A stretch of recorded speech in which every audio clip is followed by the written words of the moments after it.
বিধ্বস্ত ৰাজ্যৰ যাতায়াত ব্যৱস্থা ৰাজ্যৰ যাতায়াতৰ মেৰুদণ্ডত প্ৰকাণ্ড গাঁত কি ৰাষ্ট্ৰীয় ঘাইপথ কি গ্ৰামাঞ্চলৰ পথ পথ নহয় যেন লোক নিৰ্মাণ বিভাগৰ মৰণ ফাণ্ড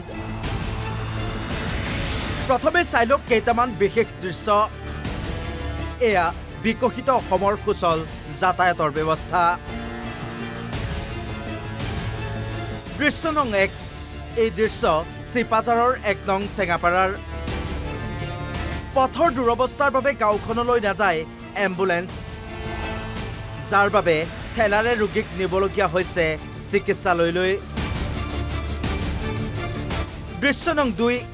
এয়া বিহালীৰ নাজবৰৰ 15 নং ৰাষ্ট্ৰীয় ঘাইপথৰ পৰা ডাবৰলাইন প্ৰাথমিক বিদ্যালয় সংযোগী পথ নে পুখুৰী ধৰিবই নোৱাৰি 8 মাহে নিৰ্মাণ কাৰ্য চলি আছে পথটোৰ পিছে সম্পূৰ্ণ নহয়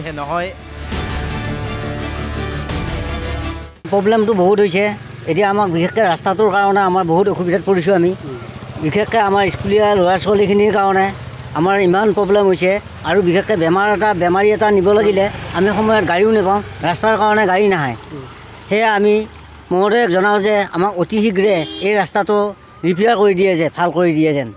দৃশ্য নং 3 এয়া আকৌ নুমলীগড়ৰ পৰা ৰঙাজান সংযোগী 39 নং ৰাষ্ট্ৰীয় ঘাইপথ এইটো আকৌ পুৰা বাংলাৰ পৰা NRL সংযোগী মূল পথ চাওক দুয়োটা পথৰেই বিধ্বস্ত ৰূপ বৃহৎ গাঁত ডাঙৰ পুখুৰী সদৃশ গাঁত ইয়াত মানে সৃষ্টি হৈছে আৰু তাৰ ফলত বিভিন্ন সময়ত এক্সিডেণ্ট হোৱা দেখা পাইছোঁ আমি আৰু গাড়ীবিলাকো মানে তাৰ ফলত মানে কি হৈছে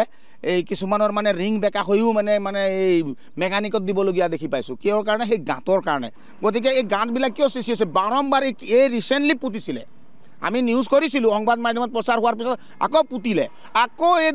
কি 3 মাহ 2 মাহ নোহোৱাতকৈ আকৌ ফাট মেলিছে ডাঙৰ গাঁত গতিকে এইটো কিন্তু ভাল হোৱা নাই গতিকে কাম কৰিলে ভালকৈ কৰিব লাগে আচলতে নেশ্যনেল হাইৱেৰ যিটো নেকি এক্সিকিউটিভ ইঞ্জিনিয়াৰসকল আছে ইয়াত এদিনো দেখি নাপালোঁ তেওঁলোকে AC ৰুমত বহি এই গাঁতৰ অৱস্থা কেনেকৈ গম পাব তেওঁলোকে এদিন আহক না এদিন তেওঁলোকে যান বাহন চলাই পিনি চাওক নুমলীগড় ৰাস্তাও চাওক একে অৱস্থা জুৰিয়া চামধৰা মাজুলী চিপাঝাৰৰ চেঙেলীয়া কাঠমাৰা বকু ৰঙাপানী আদিতো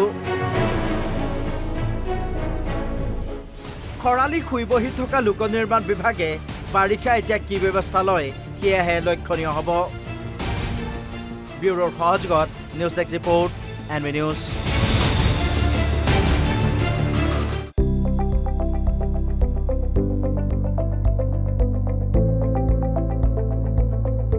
NB নিউজ সহজ সৰল ভাষাত নৱভাৰতৰ কথা